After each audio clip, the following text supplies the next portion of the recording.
Welcome back to another episode of ACEtalks. Today, as you can read in the title, I attempted and went through doing the pig squat routine, but with deadlifts instead.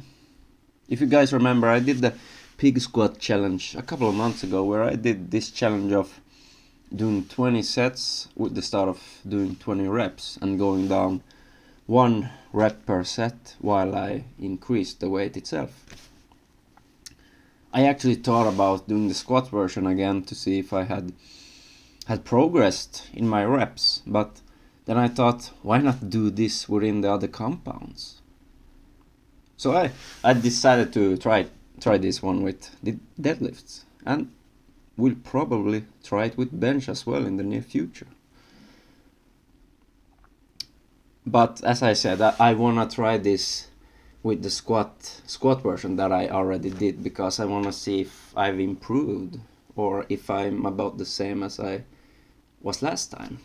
So it's quite interesting way of measuring progress. And I mean, even though this challenge is just a fun thing to do, or fun is the wrong word, it's the most brutal thing I've ever done, but it's a fun concept. And for me it's actually valuable because endurance and things like doing higher rep ranges in heavier compounds is something that I do very rarely. It really is. I mean, I do it a lot now, but this is something that I never did and feel I have benefited a lot from during the past years.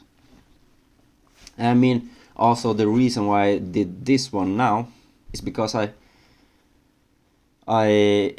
when I did this deadlift version a couple of days ago from this video is being recorded, I had a massage appointment the day after, so I just want to bring out and crush every single muscle tissue left before I get some recovery treatment.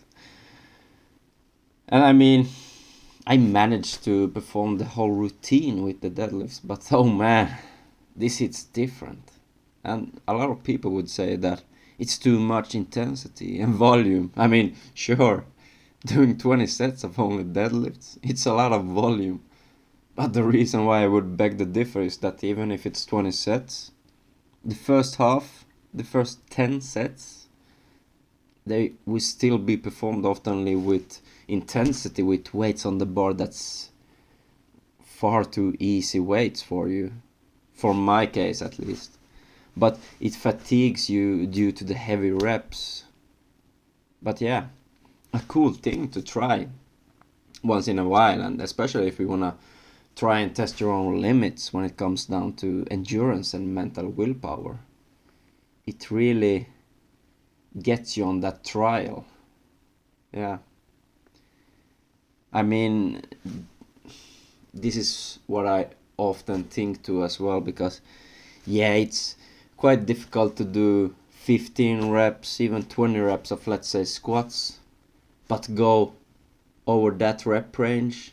That's a true test, that's a true trial of willpower. It's all it is. It's going beyond that natural limit, and that's why I love it so much. And the reason why I like this one is that it focused a lot on my explosiveness. I noticed early on with the super lightweights that I focused a lot on tempo and explosiveness because I had to. Because if I performed those high reps ranges between maybe 15 to 20 in the beginning in a more slow motion, they would have been way tougher than they were. And with explosiveness, in some movements the control itself is often being limited, but because explosiveness is one of my weak points, I thought this was a really great exercise.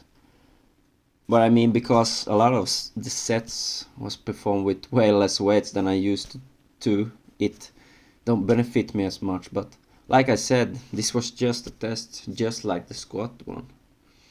But next time I think I will up the weights more drastically, because my last set today was 1 rep with 210 kg, which is 30 kilograms below my ordinary 1 rep max. And I do believe if you actually want to use this as a measurement tool of rep development, I would use a heavier weight, especially in the beginning. I would pick a weight that doesn't allow you to actually succeed the challenge, the first time at least. I would recommend to pick a weight increase so that the last set with the 1 rep is slightly above your regular 1 rep max. I like this because then you actually have to push toward that so-called new PR and do higher rep range with actually heavy load. I mean, a good practice tool from this also comes from the fact that you're set in a hard situation, an uncomfortable situation. I mean, I literally only deadlifted for 2 hours straight. So, but overall, I'm really satisfied. Even though I ended my last set on 210, I anticipated that it would go as planned due to heavy fatigue, but I managed to pull through. But yeah. And something that I really learned from doing these 20 sets as well is that you really need to focus on every aspect of the lift, because if you maybe forget to pull the slack properly or explode in the pull itself or something like that you actually need for an optimal deadlift, you won't make this challenge. And these are also, even though I made this challenge throughout the whole thing today, I still got a few factors that I really need to improve if I want to bring my deadlift over to 50 kg or something like that. But yeah, that was it for today's talk. I hope you enjoyed it. I hope you have a great weekend, and I catch you on the next one.